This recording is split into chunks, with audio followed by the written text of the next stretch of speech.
Welkom bij Scheldemondig. Mijn naam is Hendrien van Walbeek en deze keer hebben we het over een passie voor persoonlijke effectiviteit. Goedenavond. Hallo Bibian. Jij bent Bibian. Vertel, wie is Bibian? Wie is Bibian Kozijn?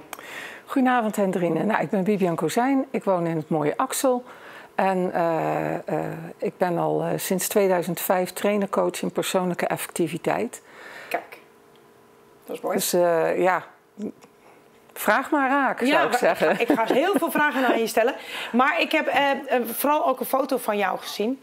Dat jij heel graag motorrijdt. Ja. Maar dat je ook met heel veel liefde de Panoramaweg afrijdt. Ja, uiteraard, uiteraard. Ja. Als we het over passies hebben, dan is motorrijden ook absoluut een passie van mij. Nou, misschien moeten we daar een aparte uitzending van maken. Ik weet niet hoe we dan morgen hier nog zitten.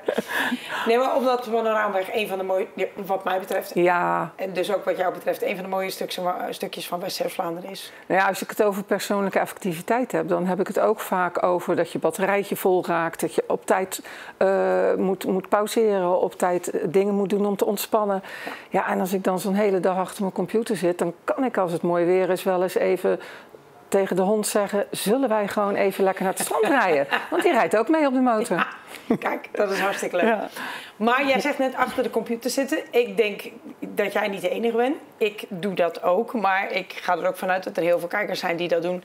Ten slotte zijn er natuurlijk heel veel banen waar een computer natuurlijk voor nodig is. Waar we natuurlijk... Er zijn steeds meer kenniswerkers in Nederland.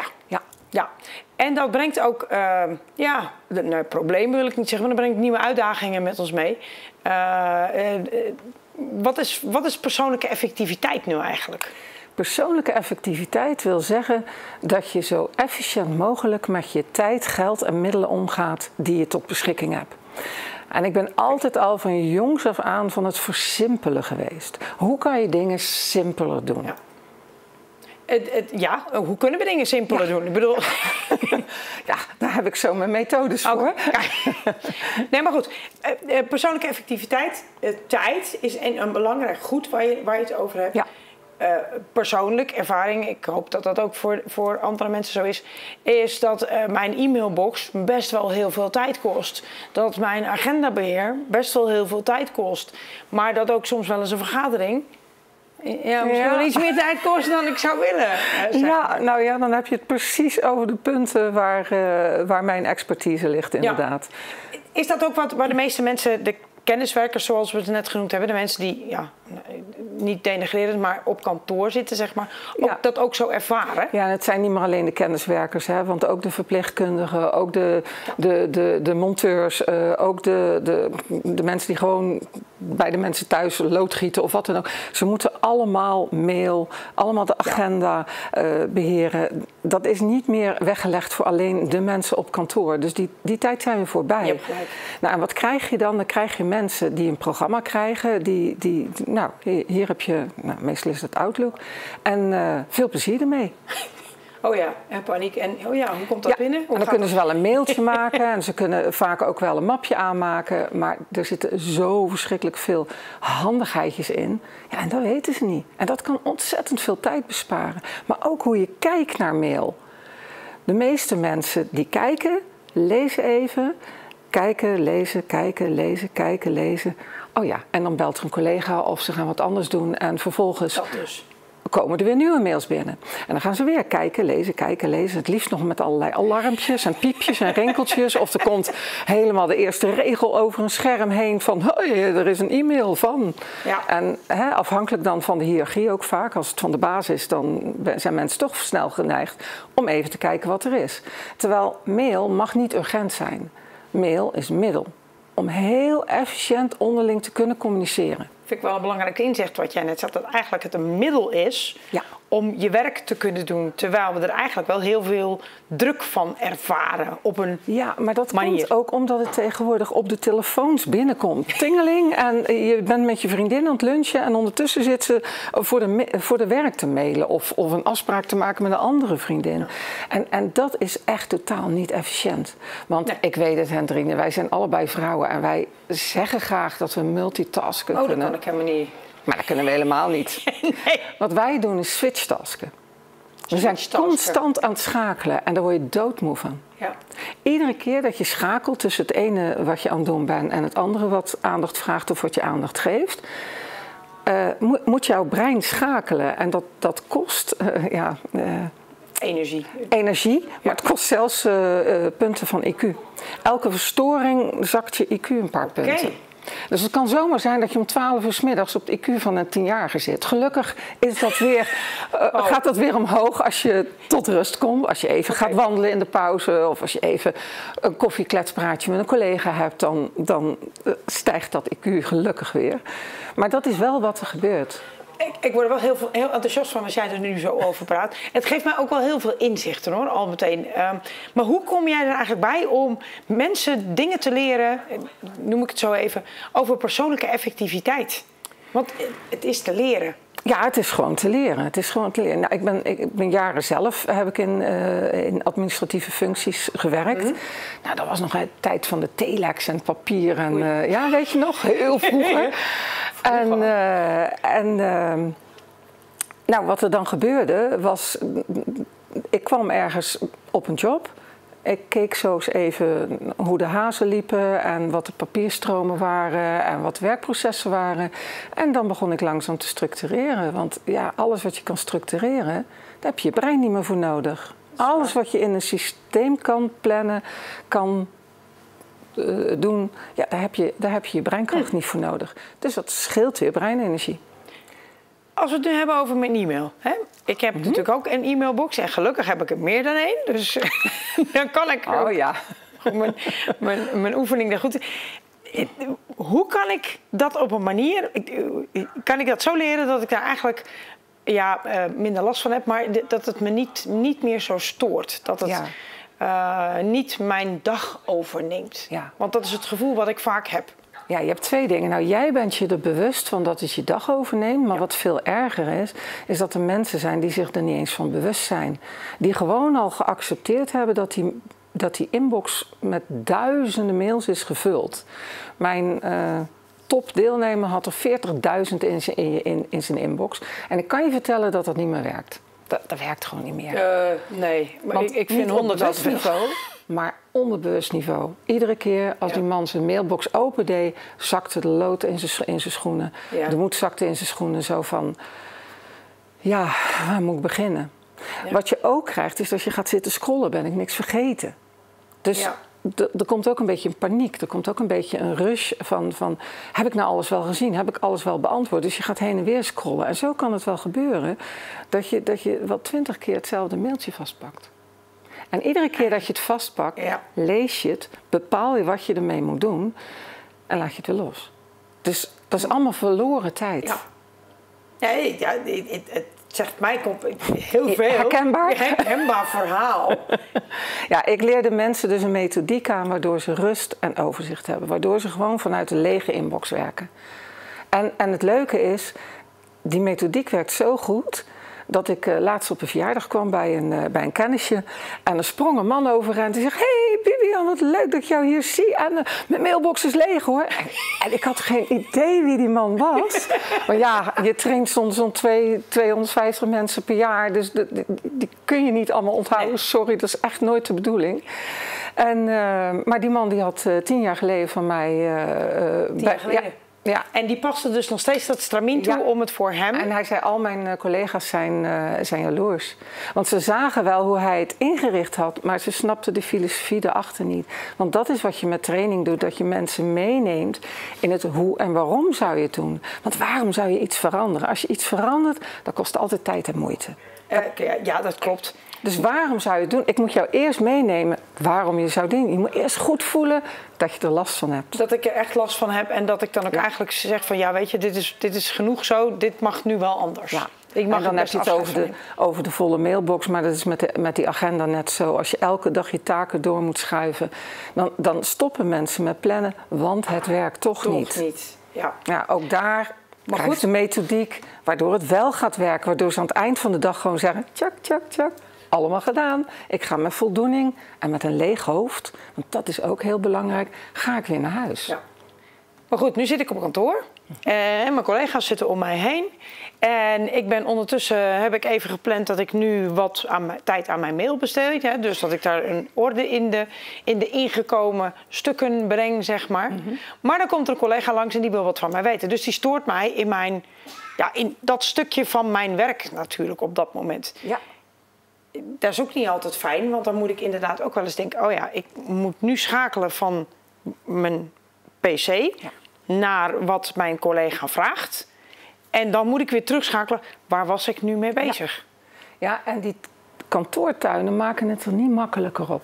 Want er zit hier iemand te bellen, er roept daar iemand dat hij om koffie gaat. De volgende keer, dan zie je de baas binnenlopen, denk je, oh, wat moet hij? Het wordt voor mensen steeds moeilijker om geconcentreerd te werken. Ja, maar je ziet ook te veel overzicht hebben over of meer prikkels en overzicht hebben dan je eigenlijk zou wensen. Want je zou misschien... Je hebt geen overzicht meer. Alles wordt gewoon op een hoop gegooid. Ja. En ik zeg altijd hopen stinken. Denk maar hoop was, hoop vuilnis, hoop stinkt. Ja. Als ik nou heel kort gestoord word, hè, dus er komt een collega langs die zegt, goh, wil je koffie? Simpele vraag, ja, nee, antwoord is het dan. Ja.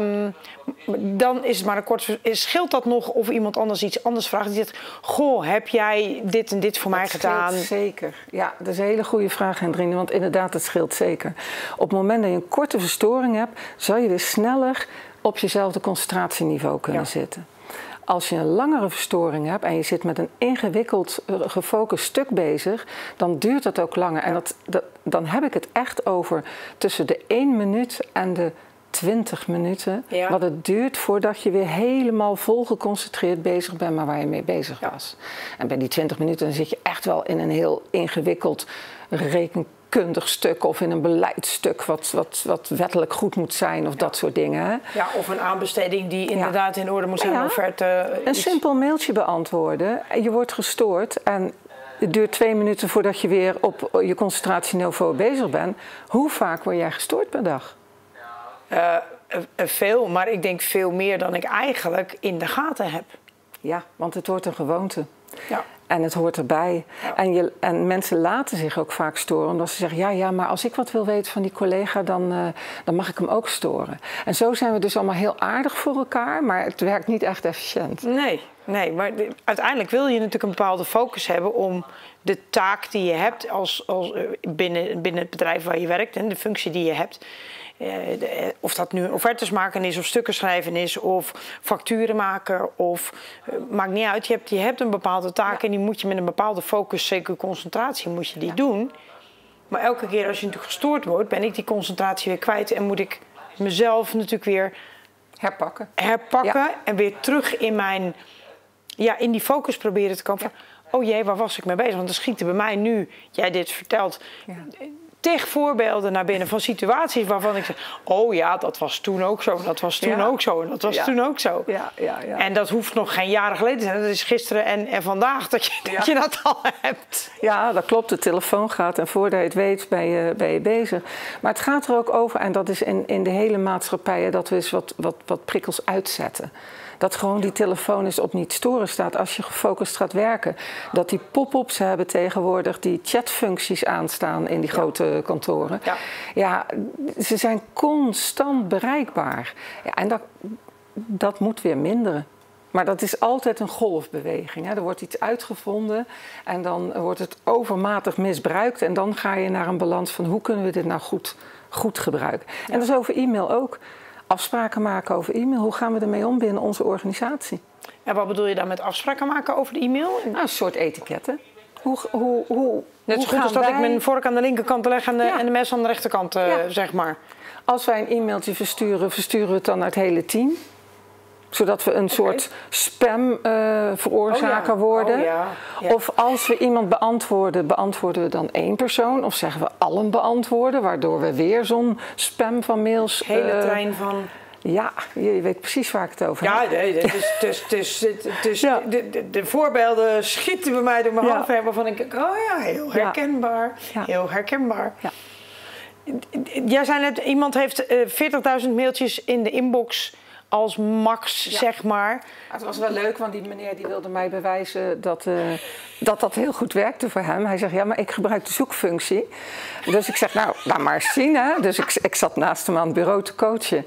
Dat was nog in de tijd van papier. En dan gingen we ook echt nog aan het bureau coachen om dat ook allemaal te structureren.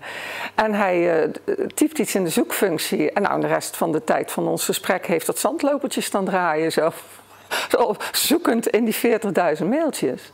Ja, het is van de... Kost ook weer veel te veel tijd. En weet je, Hendrine, vroeger dan kregen mensen nog een melding van je mailbox staat vol. Je ontvangt geen mail meer. Ja. Nou, dat is voorbij. Sinds we Office 365 hebben, is dat voorbij. Mensen hebben 1 TB ruimte of zo om alles te bewaren. Dus ja, en we willen niks weggooien. En we willen niks weggooien, want we zeggen dat we van de apen afstammen. Maar ik zeg altijd, we stammen van de knaagdieren af. We zijn allemaal net hamsters. We willen alles bij ons houden. Ja, maar hoe echt met dat bekkie, dat het er al uitkomt. Dat hoe kun je ervoor zorgen dat je niet een mailbox krijgt met 40.000 mails erin waar je eigenlijk gewoon niet meer overheen kunt kijken? Want dat is wel de simpelste manier is te zeggen gewoon een training volgen bij mij. Dan aan het eind van de training is je mailbox leeg. Maar het gaat ook wel over ervaren hoe prettig het is. Want je moet eerst, weet je... Ik ga een hele rare vraag stellen hoor, maar poets jij je tanden voordat je gaat slapen? Ja. En wat doe je als je in bed ligt en je bent vergeten? Dan sta ik op en dan ga ik het nog een keer doen. Waarom? Omdat dat niet fijn voelt. Het is een gewoonte die ik geleerd heb en dat voelt prettig voor mij. Ja, het is lekker glad aan je tanden. Frisse smaak in mijn mond. Je vriend wil je nog een kus geven. Ja, vind je wel eens fijn. De tandarts die wordt niet zo blij van je, want die verdient minder aan je. Maar voor jou is het een voordeel. Ja. Allemaal voordelen. Dus wij mensen willen eerst een voordeel ervaren voordat we willen veranderen. Ja. En daarom doe ik in mijn training ook een stukje theorie en ook lekker efficiënte dingetjes van Outlook en zo mensen leren. Maar ook dat ze echt gaan doen en dat ze ervaren van wow, ik doe mijn laptop open, mijn inbox gaat open en wat zie ik? Oh, dat zijn alleen maar nieuwe mailtjes en ongelezen mailtjes. En daar is het af. Oh, hier zit het systeem. Oh, nou dan ga ik het maar gebruiken, want het is wel lekker. En dan is het heel makkelijk. Want als je met een hoofd vol theorie gaat naar een training, ja, dan zeg ik het was een hele leuke ochtend of een hele leuke middag. Ja. Maar ja, het verzandt toch weer. Nou, en die meneer op dat feestje was een bewijs dat het niet verzandt. Het hoeft niet te verzanden. Nee. Er zit ook een bepaalde mate aan duurzaamheid, hè? Als je je e-mailbox opruimt. Ja, klopt. Vertel. Nou, omdat mensen tegenwoordig zoveel ruimte hebben, is het geen argument meer dat ze moeten opruimen omdat ze dan al hun mail binnenkrijgen. Ja. Dus ja, dan vertel ik ze maar het verhaal dat de cloud niet bestaat. Cloud bestaat niet? Hoezo? Nee, de cloud bestaat niet. Die mannen die dit verzonnen hebben, van Google of Microsoft of weet ik veel wie dat verzonnen heeft, die hebben een echt zo'n marketingtechnisch slimme woord gepakt. De cloud. Ik heb jaren het gevoel gehad dat mijn mail ergens boven mijn hoofd zweefde. Dat is inderdaad het gevoel wat je erbij krijgt. Toch? Ja. Maar het zit gewoon op servers in een heel groot Google datacentrum waar Microsoft datacentrum, waar dat allemaal bewaard wordt. Ja. Nou, en die hebben Nederland ontdekt. En die bouwen hele grote datacentrums, het liefst in onze polder. Ja. Wat gebeurt er dan? Dan gaat de economische waarde van de polder omhoog en dan moeten de dijken omhoog. Want onze dijkenhoogte is afhankelijk van de economische waarde van het land wat erachter ligt.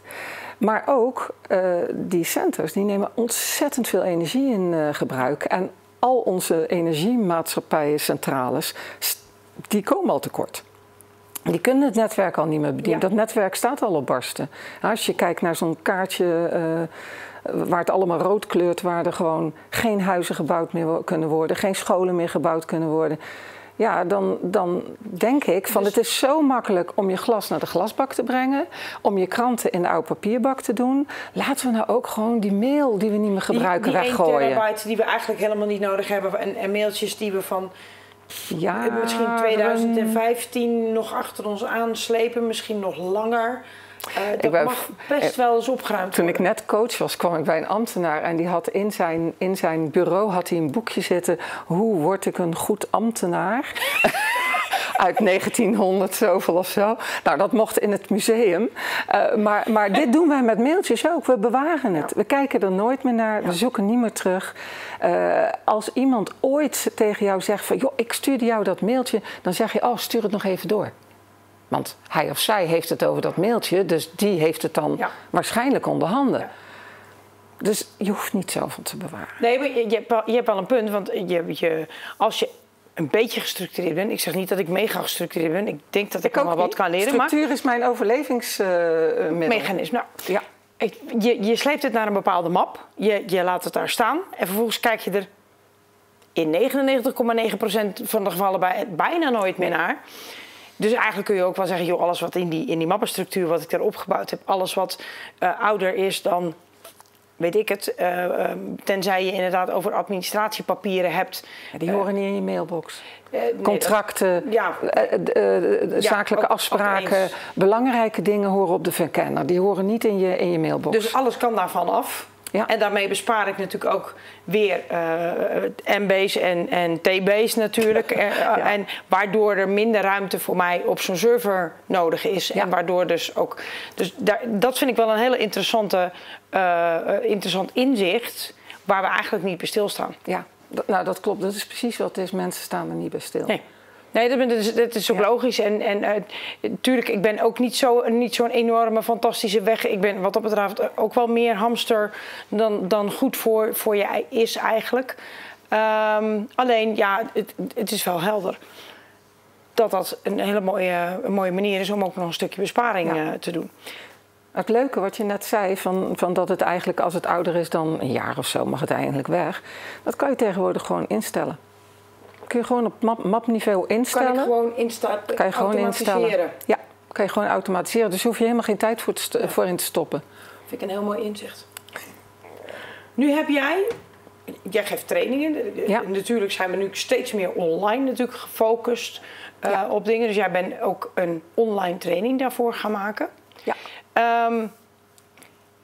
Trainingen opnemen, dat is, weet ik uit ervaring, dat is niet heel erg gemakkelijk. We zitten hier natuurlijk ook in de studio. Ik zal zo zeggen, ik heb heel veel respect voor presentatoren. Oh, dank. Jij hebt een aantal dingen. Wat ik wel heel grappig vind, je hebt een filmpje meegenomen van het opnemen van die trainingen. Dat heb jij gewoon online gevonden, maar dat mag je nou gebruiken. Nee, maar ik mag hem van jou gebruiken. Waar het eigenlijk niet goed gaat. En eigenlijk vind ik dat wel heel interessant. Vind ik dat heel grappig. Ja. Om ook, natuurlijk staan de goede versies online. Maar ik vind het wel grappig om even te kijken met jou. Dat het niet vanzelfsprekend is. Dat het zeker niet vanzelfsprekend gaat, maar dat er eigenlijk ook een paar bloopers in zitten. Dus we gaan even kort kijken naar het filmpje van jou. En ik ben het gewoon vergeten. Ik lees het en ik vergeet het. Ik ga dan zeker even naar het einde van deze... Volgens mij heb ik hem. Sorry, bodycheck. Ja, dat kabeltje zit weer te... Alles is tegen... Nou! Dus heeft... Niet doen, Bibian. Niet doen. Volgens mij heb ik hem. Oh ja, nou als ik zo duik, dan zie ik hem. Nou, dat is raar. Waar moet ik het over hebben? Helemaal kwijt. Nou, kijk, zo kan het inderdaad ook anders gaan. Ja, kan heel anders gaan. Ja, maar ik snap wel dat dit soort dingen wil je natuurlijk goed opnemen. En dus dit soort dingen knip je ertussenuit. Ja, gelukkig had ik een hele goede video opnemen neer. En we hebben een hele dag, echt van 's morgens 8:30 kwam ik in Maastricht aan. Tot 's avonds 8:00 hebben wij 21 video's voor de 2 modules opgenomen. Dit zijn een paar van de bloopers die eruit gehaald zijn. Ja, hij heeft dat goed gedaan. Okay. Nu zag ik jou in dat filmpje, met iets wat een groen iets en een... terracotta mijn huiskleur. Ja. Kun je daar eens wat over vertellen? Ja, daar kan ik zeker wat over vertellen. Want je had het er net over van hoe lastig het is als je steeds gestoord wordt als je aan het werk bent. En ik begeleidde ooit een meneer bij een bank en die had 60 medewerkers en die hadden allemaal van die schotjes. Dus je zag elkaar wel zitten. Maar je moest ook werken. En hij was manager en hij had ook nog gewoon werk te doen. Hij zegt, ja, dat doe ik dan maar 's avonds als ze weg zijn, want dat krijg ik niet voor elkaar. Ik zeg, hoe zou het nou eens zijn om als jij dan dat stukje werk, wat je dan echt wel moet doen, als je daar gewoon eens een visueel teken voor verzint. Iets wat je op dat scherm kan zetten, zodat ze zien, oh, we moeten Jan nu even met rust laten. Ja. Nou, toen heeft hij een bankprikker gepakt. Je weet, zoals een ouderwetse waar de kassabons op gingen. En toen heeft hij een doosje van de, mag geen reclame maken, van hele bekende soep, heeft hij uitgeknipt. Daar heeft hij een vlaggetje van gemaakt. En dat zette hij dan zo op zijn scherm, zo van, nu even niet. Duidelijk. Nou, ja. Dat bracht mij op een idee. Ik denk, ik ga iets maken dat mensen, voordat ze gestoord worden, kunnen aangeven, ho, nu even niet. Ja. En dat is dit geworden. Nou, dat is een deurhanger, maar ja, er zijn nog maar weinig mensen die een eigen kantoor hebben. Ja. Ja. Dus kunnen ze het ook aan de beeldscherm hangen. En voor degenen die op een andere manier gelokaliseerd zijn, die kunnen het ook neerzetten met een voetje. Oké. Nou, je ziet aan de ene kant staat niet storen. Ja. Maar aan de andere kant staat, vragen staat vrij, want we willen ook collegiaal zijn. Ja. Dus zo geef je mensen gewoon aan, ja, wanneer je wel en niet gefocust wil werken. Ik vind het inderdaad in een kantooromgeving, vind ik het inderdaad een hele fijne manier om aan te geven, joh, ik ben nu bezig met een belangrijk stuk. Ja. Dus nu alsjeblieft even niet. Nou, ik had onlangs een training gegeven en er was een manager in de zorg en die was er ontzettend blij mee. Dus die had hem de volgende dag aan het scherm hangen. En toen kwam er een medewerkster die niet mee had gedaan met de training. Nou, zegt ze, dat vind ik ontzettend onaardig. Ja. Ik zei, ja, zegt ze, dat kan wel, maar ik moet toch af en toe gefocust werken. En ze schreef mij een mailtje en ik vond het zo grappig. Ze zegt, ja, 3 dagen later kwam ze terug of ze mocht lenen, want ze moest iets afmaken. Ja. Dus zo zie je alles went. Helemaal top. Je hebt 21 video's opgenomen. Jij geeft heel veel trainingen, want dat doe je al heel lang. Vanaf 2005. Ja, dat is best wel heel erg lang. Dat verveelt nooit. Je komt steeds bij nieuwe organisaties. Je komt steeds bij andere mensen, andere functies. Je moet scherp blijven. Ja. Want ja, andere functies hebben soms ook andere oplossingen nodig. Oplossingen, inderdaad. Weet je, ik denk dat we allemaal trainingen kunnen gebruiken op alle gebieden. En ik vind dit al heel leerzaam. Kun jij nog eens 1 ding noemen wat ik niet weet, wat ook in jouw trainingen zit? Wat je niet weet. Weet je dat je een Windows-knop op je toetsenbord hebt van je laptop? De meeste gewone laptops, hè? Windows, er zit een toetsenknop op. Ja. Wat doe je daarmee? Niks. Nee? Nou, nee? Als je nou een mailtje aan het sturen bent en je zegt Windows punt, dan krijg je al je smileys tevoorschijn. Kan je gewoon smileys gebruiken in je Outlook of in je Word-documenten. Nou, hartstikke leuk. In je Office. Efficiënt en effectief. Persoonlijk wel effectief natuurlijk. Dat ik niet inderdaad heel erg eerst moet gaan zoeken. Want eigenlijk was ik ik kopieer dat ergens als ik mijn WhatsApp open heb staan op mijn computer, zeg maar. Dan zoek ik daar mijn smiley op en dan kopieer ik hem in. En de knipoog, die weet ik dan, die wordt vaak al vervormd in de mail. Maar alle andere weet ik natuurlijk niet. Dus dan ga ik naar WhatsApp of naar Facebook, zeg maar. En daar heb je dan ook zo'n knop. En die kopieer ik en plak. Dus na vandaag is klaar. Jij hebt je tijdwinst al binnen. Dat is mooi. Maar dat zijn wel echt efficiënte, leuke dingen om in... Nou, het is niet alleen leuk, hè, emoticoons. Hè? Het gaat ook over, als je het over communicatie hebt en concrete communicatie en werkende communicatie, dus natuurlijk hoort dat ook bij persoonlijke effectiviteit. Ja. Dan kan je je voorstellen, als jij een mailtje stuurt van heb je dat stuk al af, dat jouw collega denkt, dat is Hendrine weer hoor, kort door de bocht. Ja. Terwijl als jij zegt, heb je dat stuk al af met die biddende handjes erachter, dan komt al heel anders binnen. Ja, dat is waar. En dat is waarom ze ook verzonnen zijn. Omdat we steeds meer gingen chatten en appen. Ja. En daar zijn die emoticons voor verzonnen. En die emoticons geven een bepaalde extra waarde aan het stukje tekst mee. Wat je, als je het niet hebt, anders kunt interpreteren. Ja, tekst is maar zo'n klein stukje van de communicatie. Want je hele non-verbale stuk valt weg. Ja. En dat is toch 93%. Dat is best veel. Helder. Bibian, ik heb ontzettend veel geleerd. Ik denk dat wij hier nog uren over door kunnen praten. Zeker. Maar ik vind het echt heel fijn om dit soort dingen te weten en te leren. En de e-learning kan iedereen aan ZZP'ers, MKB'ers, dat is een van de redenen dat ik hem gemaakt heb. Grote organisaties die organiseren groepen, die huren me in, valt er iemand uit, dan zetten ze er iemand anders bij, dat is allemaal geen probleem. Grote budgetten, maar juist de ZZP'ers en de MKB'ers die ook steeds meer digitaliseren, die kunnen nou ook gewoon zelfstandig, individueel, op de eigen tijd en tempo, 's avonds nadat de winkel dicht is of nadat ze bij de klant zijn geweest, kunnen ze voor zichzelf gaan zorgen. Want dat is het eigenlijk wat je doet met persoonlijke effectiviteit. Ja. Dat is het belangrijkste. Ik vind het een mooie afsluiting. Mag ik jou iets geven, zodat jij ook voor jezelf kan zorgen? Nou, dankjewel.